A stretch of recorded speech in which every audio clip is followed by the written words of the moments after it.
सब छोड़ छाड़ के अइली बाबा नगरिया तोहरा फिर दा नजरिया तोड़ना।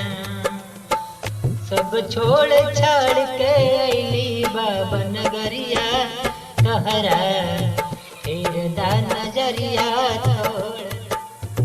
सब छोड़ छाड़ के अइली बाबा नगरिया तोहरा फिर दा नजरिया तोड़ना। सब छोड़ छाड़ के अइली बाबा नगरिया तोहरा फिर दा नजरिया तोड़ना।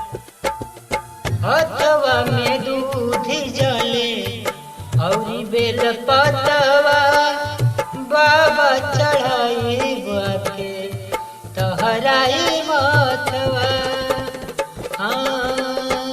हथवा में दूध जले औरी बेल पतवा बाबा चढ़ाई बाके तोहराई माथवा।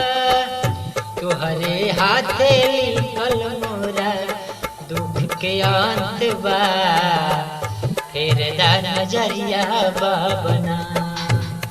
सब छोड़ छाड़ के अइली नगरिया बाबा तोहरा फिर दा नजरिया बाबना।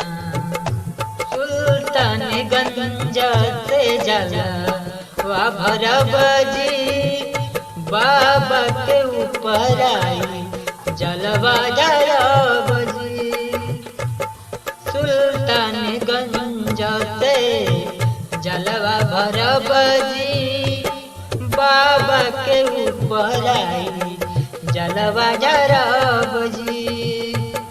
तोहरा हथवा बाबा तोहरा हथवा बाबा चल मोर कहानी बा फिर दा नजरिया बाबना।